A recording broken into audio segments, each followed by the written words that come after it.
Hi everybody, I'm KD, the future MP, and welcome back to my channel. On this channel, I'll be taking you all along with me throughout my journey of becoming a nurse practitioner, a women's health nurse practitioner at Vanderbilt University. I am currently in my second semester at Vanderbilt, but I want to talk a little bit about my first semester and just kind of let you guys know about the classes that I took and just kind of, what were entailed, in those classes, and just give you a little bit more information about that first semester. So here we go. I do have some notes with me so I can just kind of keep myself on track. So I am a part of the 2-year part-time program. So for the nurse practitioner program, Vanderbilt does have a few options. They have a 1-year full-time program. They have the 2-year part-time. And they have the 3-year part-time. And then they have the postmasters, which I believe is a year as well. So again, I'm the 2-year part-time program. So in my first semester, I took a total of 3 classes, and those 3 classes were advanced pharmacology. I had advanced health assessment, and I also had a class called professional formation. Professional formations class is broken up into, I believe, 3 different levels. So I took one now this first semester. I'm taking another one the second semester, and I take the third one later on in the curriculum. The advanced pharmacology class was 3 credit hours, and the other 2 classes were 2 credit hours. So it was a total of 7 credit hours for the first semester. So as far as, say, tests are concerned for the classes, in the advanced pharmacology class, we had 4 exams, and then we had 1 cumulative final exam. So a total of 5 in total. We also had some other small assignments in between those, like we had 2 case studies, and some other assignments where we learned how to use apps on our phone to help look up, medications. So it's an app called Hippocrates to help look up medications and how to prescribe medications for different people. So we had those, but in total, there were 5 total exams, 4 exams and 1 cumulative final, and then 2 case studies and some other small little projects and things that we had to do throughout the semester as well. In advanced health assessment, we had 3 exams and 1 cumulative final. So that was 4 exams altogether. And then we also had 11 quizzes. So we had a quiz every week in that class. The quizzes are open note, open book. You can use your cell phone. You can even talk to classmates and friends if you want to. But the exams are not. The exams are proctored through a program called Remote Proctor. And I'll talk a little bit about that a little bit later. In the last class, professional formation, we did not have any proctored exams. They were just all quizzes, and there were a total of 11 quizzes, so 1 every week. And then your lowest quiz score was dropped on that one, so you actually only got graded for 10 of those quizzes that we took.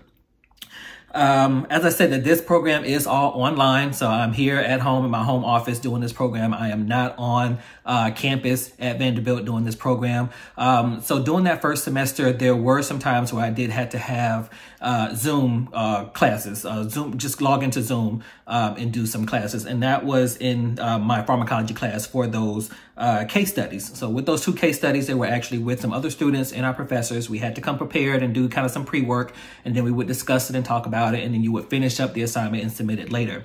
So we had to log into Zoom for that.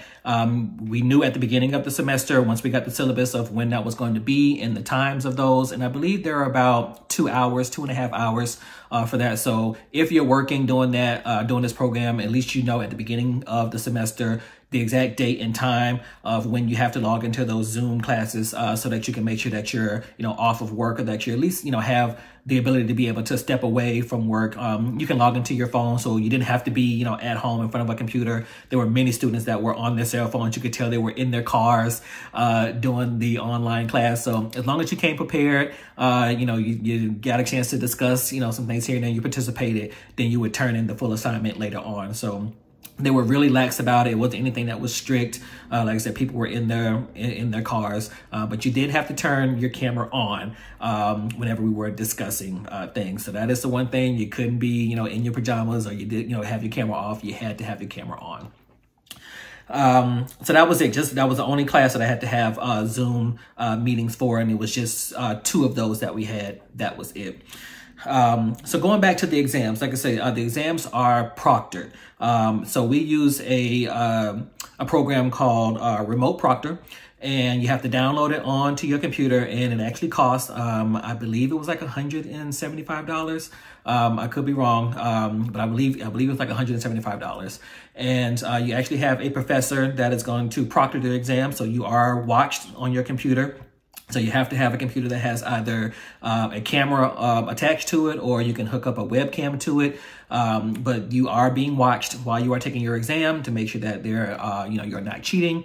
You have to do a room scan. So it is a lot that goes into this. Just kind of make sure that no one is cheating. Again, we are at home. We're not on campus. So they want to make sure that it is, totally fair. So I use my laptop. My laptop has, a camera built into it. So I log into the remote proctor system. It prompts you through each step. So I have to, verify that it's me. I have to show my either school ID or my driver's license or a state ID. I have to take a picture of myself. And then I have to turn my laptop around and show all 4 walls of my room to make sure that there's no one else in the room with me, or that I don't have material plastered up on the walls to cheat. But I also have to flip your camera down and actually show your desk to make sure that you don't have any materials or anything, written down on your desk as well. And once you complete all of that, then you'll actually start your exam. And like I say, you'll actually be watched during the entire exam. And if they do deem that maybe,